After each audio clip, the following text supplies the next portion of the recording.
কোথায় যাচ্ছ মা? এ বাড়ি থেকে অনেক দূরে। কেন মা? আমি এ বাড়িতে পা দিতেই বাড়ি জুড়ে কান্না এসে বাসা বাঁধল।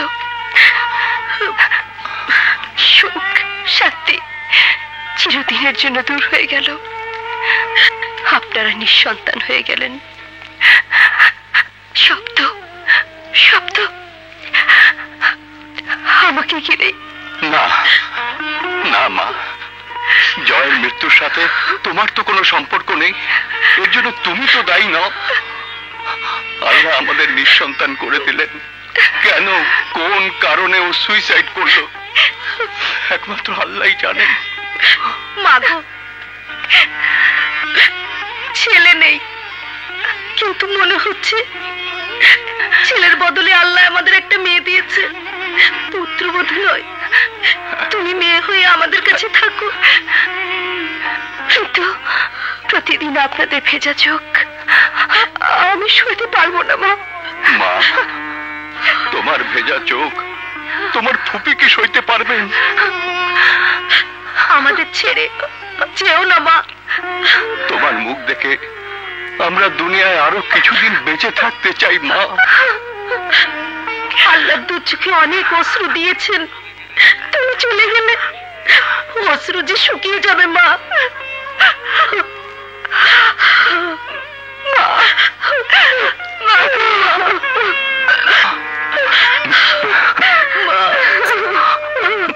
দেখো আলী, বারবার আমি এভাবে তোমার আগাম জামিন নিতে পারবো না। ইচ্ছে হয়তো পেশায় ছেড়ে দেই। আরে না উকিল সাহেব, পেশার উপরে বিরক্ত হতে নেই। আপনার প্র্যাকটিস না করলে আমাদের মতো লোকজন কেউ ঘুরে বেড়াবে, মাঝখান থেকে কেউ জেলে পচে মরবে।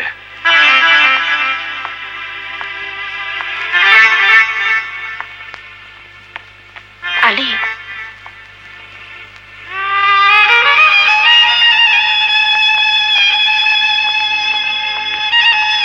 আরে ডাক্তার ম্যাম সাহেব, একই সাজগোজ করেছেন, কি হয়েছে ম্যাম সাহেব? সময় এমনই তুফানের জন্ম দিয়েছে যে সাদা শাড়ি উড়ে এসে আমাকে জড়িয়ে ধরেছে। আমি হেরে গেছি আলী, আমি হেরে গেছি। তোমার জীবন দর্শনই আজ সঠিক মনে হচ্ছে। তুমি বলেছিলে না, কিতাবি কথা আর জীবনের বাস্তবতার মাঝে বিস্তর ব্যবধান আছে। কিতাবি দর্শন আমার সাথে এমনই নিষ্ঠুর আচরণ করলো যে আমি বিয়ের কলমা পড়ে বিধবা হয়ে গেলাম। আমার স্বামী জানি না কোন এক জানোয়ারের থাবায় পড়েছিল।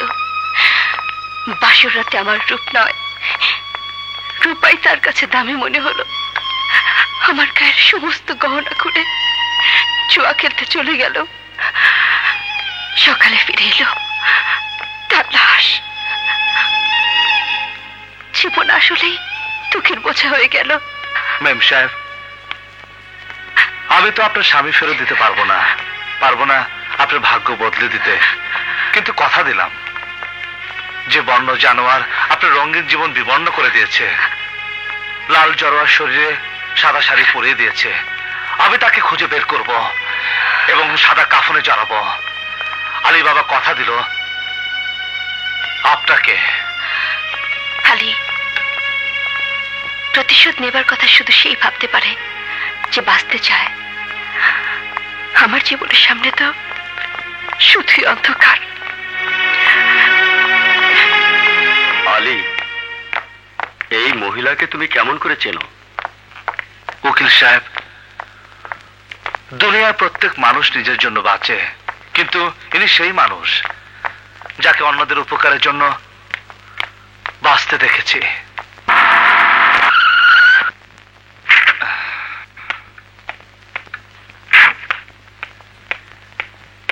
ব্যারিস্টার সাহেব আছেন? জি আছেন। আপনি বসেন, আমি ডেকে দিচ্ছি।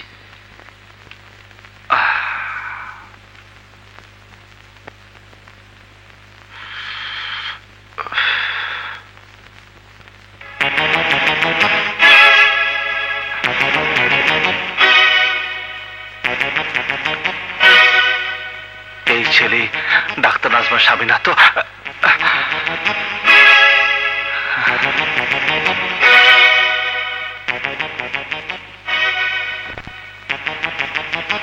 এখানেই তো ছিল।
আলী, বল তোর কি হয়েছে?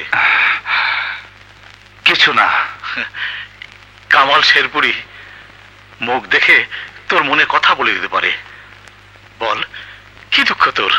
জীবনে জীবনে আমি অনেক খুন করেছি, কিন্তু দুঃখ পাইনি, কারণ ওরা কারো না কারো হাতে খুন হয়ে যেত। কিন্তু একটি মৃত্যু আমাকে দারুণ দুঃখ দিচ্ছে। কার মৃত্যু? কে সে? যার মরণ সে নিজেই মরেছে। যাক সে কথা, বলুন কেন রেখেছেন? আলী, শত্রু পেছনে রেখে খেলতে মজা আছে, কিন্তু সেই মজা নিতে গেলে বেড়ে যায় টেনশন। ইচ্ছে করলে তুমি টেনশন দূর করতে পারো, মেরে ফেলতে পারো তেজা পাঠানকে। হঠাৎ তেজা পাঠানের উপর গডফাদারের ভরসা যত বাড়ছে, আমার উপর ঠিক ততটাই কমছে। আর এক ধাপে গুলি তেজা নিজেই হবে গডফাদার, তুমি আমি হব হুকুমের দাস। যেমন আপনার দলে আমি। কি বললি? কি বললি আলী? এই কামাল শেরপুরি কোনো সন্তান নেই, কিন্তু তোর দিকে তাকালে সে নিজেকে নিঃসন্দেহ ভাবে না। না, বলুন বলুন তেজাকে আমি কোথায় মারবো? আমি চাই ও হাসতে হাসতে মারা যাক।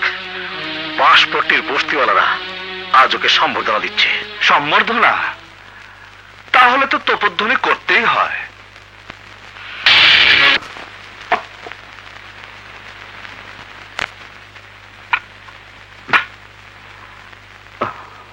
মিস্টার আলী, অবৈধ রোজগারের টাকায় তোমার এত দম্ভ? এই রংচঙের শাড়ি, টাকা নামের এই নিম্নমান কাগজের টুকরো, এসব সামনে পেলে তুমি কি প্রমাণ করতে চাও? তুমি দান ধ্যান পুণ্যের দেবতা হয়ে গেছো? এমন একদিন আসবে যেদিন নিজের জীবনে বোঝাই হাজারো পাহাড়ের মতো ভারী মনে হবে। নিষ্কৃতি চাইবে তুমি, নিষ্কৃতি।